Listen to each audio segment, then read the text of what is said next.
자, 이제 85강 강의로 들어가도록 하겠습니다. 이번엔 계속 저번 강의에 이어서 상가 건물 임대차 보호법인데요. 자, 이 상가 건물 임대차 보호법에서 이제 주택임대차 보호법과 또 다른, 자, 계약갱신 요구 부분도 주택임대차 보호법에 없는 내용이지만 이 권리금 내용도 주택임대차 보호법에 없는 내용이고요. 이거는, 제 작년에 생겼던 부분입니다. 2015년 때 새롭게 들어온 내용으로서 사실 배우다 보면 뭔가 좀 이상해요. 엉터리로만 개정돼가지고 문제가 좀 많아요. 그러나 문제가 많더라도 법은 법이기 때문에 여러분들이 공부를 좀 해놓고요. 앞으로 개정된다고 하는데 언제 개정할지 모르겠습니다. 개정되면 그때 다시 한번 체크를 해서 한번 또 강의를 또 하도록 하죠. 자, 이때 권리금과 관련된 부분인데요. 자, 권리금은 임대차 목적물인 상가 건물에서 영업을 하는 자 또는 영업을 하려는 자, 영업하는 자나 하려는 자가 영업시설의 비품, 거래처, 신용영업사 노하우, 상가 건물의 위치에 따른 영업상의 자 유형, 무형의 재산적 가치의 양도 또는 이용대가, 재산적 가치의 양도나 그 이용대가로서 임대인이나 임차인에게 보증금과 차임외에 지급하는 금전의 대가다. 금전의 대가를 뭐라 한다? 권리금이다. 권리금은 판례상 나타난 부분에 있어서 법조문에 이렇게 규정되었습니다. 그러니까 이거는 뭐 달달달 외울 필요 없이 그렇구나라고 해서 그냥 넘어가면 돼요. 자, 그러면 권리금 계약이 있습니다. 자, 이 권리금 계약의 잘 보셔야 돼요. 계약의 주체자가 누군지를. 신규 임차인이 되려는 자가 임차인에게 권리금을 지급하기로 하는 계약이다. 자, 신규 임차인이 되려는 자가 임대인에게, 이렇게 되면 틀리죠. 자, 그때 임대인이 임차인에게 이렇게 하면 틀리죠. 자, 조심하시기 바랍니다. 누가 누구에게, 신규 임차인이 되는 자가 누구에게, 임차인에게 이렇게 된 거죠. 그 권리금을 지급하는 계약을 권리금 계약이라고 한다. 자, 그러면 이때 권리금의 회수 기회를 부여하는데요. 자, 임대인은 임대차 기간이 끝나기 3개월 전부터 임대차 종료시까지, 자, 3개월 전부터 임대차 종료시까지 권리금 계약에 따라 임차인이 주선한 신규 임차인이 되는 자로부터 권리금을 지급받을 것을 방해서는 한다. 자, 임차인이 주선한 신규 임차인이 되는 자로부터 권리금을 지급받을 것을 방해서는 안 된다. 방해금지가 끝나기 3개월 전부터 종료시까지예요. 자, 그러면 이때 누구가 임차인이 주선한 신규 임차인. 자, 여기서 임대인이 주선한 신규 임차인이 아닙니다.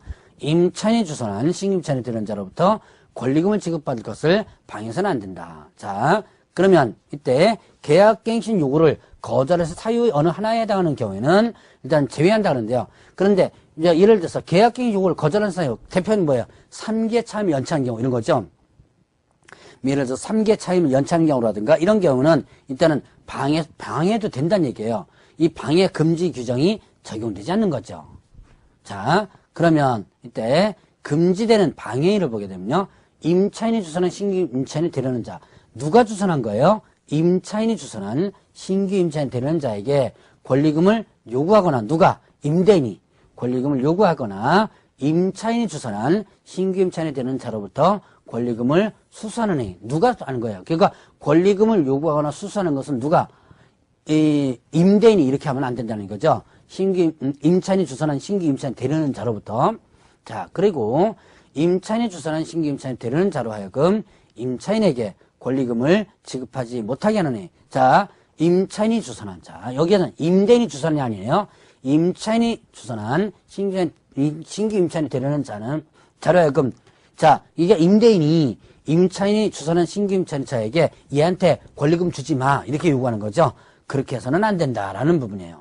자, 그 다음에 또 임차인이 주선한 신규 임차인이 되는 자에게 상가 건물에 관한 조세 공과금, 주변 상가 건물의 차임 보증금 그 밖의 부담에 따른 금액에 비추어 현저히 고액의 차임과 보증금을 요구하는 행위. 자, 이건 뭐냐면 상가 임대차 보증금이나 월세를 이거를 너무 터무니없이 시세보다 너무 터무니없이 요구하는 거예요. 그래놓고 뭐 하는 거야? 하든지 말든지 맘대로 해. 대부분 계약을 깨려고 많이 요구하는 경우가 있죠.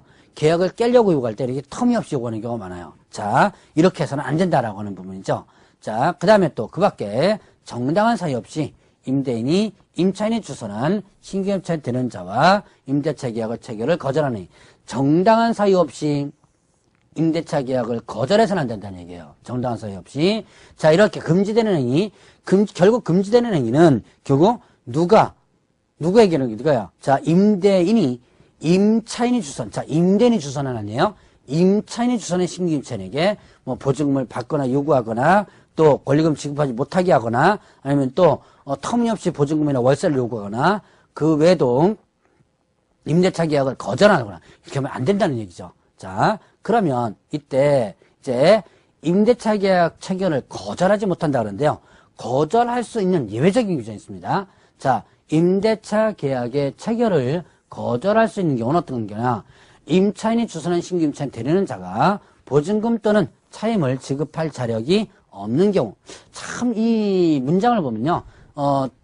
엉터리로 개정됐다는 이 엉터리로 만들었다는 것이 상당히 많이 보이는데 여러분들도 이해가 잘 안 되는 경우가 있을 거예요. 이거는 국회에서 법을 만들 때 적어도 이 법을 만드는 사람이 상가임대차를 한 번이라도 좀 임차인이거나 임대인으로서 한 번이라도 좀 해본 사람이 하나도 없는 것 같아요. 그래서 자, 이런 보면 좀 이게 이해가 안 되는 경우가 좀 많습니다. 임차인이 주선한 신규 임차인 되려는 자가 보증금 또는 차임을 지급할 자력이 없는 경우 실제로 어떻게 알아요, 이걸? 들어오는 사람이 자력이 있는지 없는지 실제로 모르거든요. 자, 그러면 또한 임차인이 주선한 신규 임차인이 되려는 자가 임차인으로서 의무를 위반할 우려가 있거나 그 밖에 임대차를 유지하기 어려운 상당한 사유가 있는 경우 의무를 위반할 우려가 있다가 한다면 그 도대체 의무를 위반할 우려가 어떻게 우려가 있는지는 모르죠. 자, 아주 자의적인 해석이 나올 수 있는 그런 부분입니다. 어쨌든 거절 사유가 이런 부분이 있으니까 여러분들 이제 알아두고 넘어가셔야 돼요. 자, 그 외에도 임대차 목적물인 상가 건물을 자, 1년 6개월 이상 자, 숫자 기억해 놓으셔야 돼요. 1년 6개월 이상 영리 목적으로 사용하지 아니한 경우. 예를 들어서 1년 6개월 이상 예를 들어서 교회에 뭐 기부한다든가 그런 거죠. 자, 임대인이 선택한 신규 임차인이 임차인과 권리금 계약을 체결하고 그 권리금을 지급하는 경우 누가 선택한 신규 임차인이 임차인이 아니라 임대인이 선택한 신규 임차인이 임차인과 권리금 계약을 체결하고 권리금을 지급한다라고 한다면 이때는 임차인이 주선한 신규 임차인과 계약을 체결을 거절할 수 있다라는 얘기죠. 자, 그래서 이 거절할 수 있는 사유들 잘 한번 체크해 보시고요. 특히 이 숫자 1년 6개월 요거 어려운지 좀 조심해서 보시기 바랍니다. 자, 그러면 손해배상 청구 관련된 부분인데요. 자, 임대인이 권리금을 지급받는 것을 방해하여 임차인에게 손해를 발생하게 한 때 그 손해를 배상할 책임이 있다. 자, 일단 권리금을 지급받을 것을 방해해가지고 임차인에게 손해를 발생하겠습니다. 그럴 때는 그 손해를 배상할 책임이 어떻게 된다? 있다. 손해배상 책임이 있는데요. 이때 그 손해배상액은 신규 임차인이 임차인에 지급하기로 한 권리금과 임대차 종료 당시에 권리금 중 낮은 금액을 넘지 못한다. 자, 손해배상을 청구할 수 있는데 손해배상 그 조건이 신규 임차인이 임차인에게 지급하기로 한 권리금과 임대차 종료 당시의 권리금 중에서 낮은 금액. 이게 도대체 뭐냐? 자, 이 뒤에 거부터 보죠. 임대차 종료 당시에 권리금 중 낮은 금액. 이게 권리금, 임대차 종료 당시의 권리금이란 처음에 임차인이 들어올 때 권리금이에요. 예를 들어서 내가 임차인으로서 들어올 때 1억을 권리금을 주고 들어왔습니다. 장사가 아주 잘 되죠? 장사가 잘 돼가지고 어떻게 했냐? 나는 1억, 새로운 내가 나갈 때, 신규 임차인에게 2억을 받으려고 그래요. 나는 처음에 들어올 때 권리금 1억 주고 들어왔는데, 이제 장사가 잘 되고 내가 넘길 때는 2억을 받으려고 합니다. 자, 그럼 이때, 자, 임대차 종료 당시의 권리금은 얼마고? 1억이고요. 신규 임차인에 지급하기로 한 권리금은 2억인 거죠. 이때 낮은 거 1억, 내가 받은 권리금만 그 범위 내에서만 청구할 수 있다는 얘기죠. 자, 그 다음에 손해배상을 청구할 권리는 임대차가 종료한 날부터 몇 년 이내 3년 이내 행사하지 않으면 그 시효로 소멸된다라고 할 수 있습니다. 몇 년에 청구하지 않는다? 연도수 기억해놓으셔도 돼요. 3년. 자, 그러면, 자, 여기서 또 정보 제공 의무가 있는데요.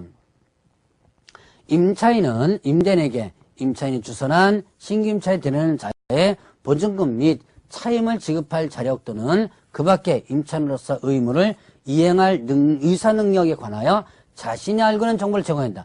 사실은 참 이것도 힘든 거죠. 자신이 알고 있는 정보를 제공하라 그러는데 현실적으로 상당히 일단 판단하는 게 힘든 내용입니다. 이것도 조금 문제가 있는 거고요. 어쨌든 이런 규정이 있어요. 자, 그 다음에 유통산업발전법에 따른 대규모 점포 또는 준대규모 점포는요, 권리금 적용 안 됩니다. 이 보호되는 거. 국유재산법에 따른 국유재산이나 공유재산 물품관리법에 의한 공유재산, 이것도 권리금 적용이 되지 않아요. 자, 그러면 권리금 계약서를 작성하는 부분인데요.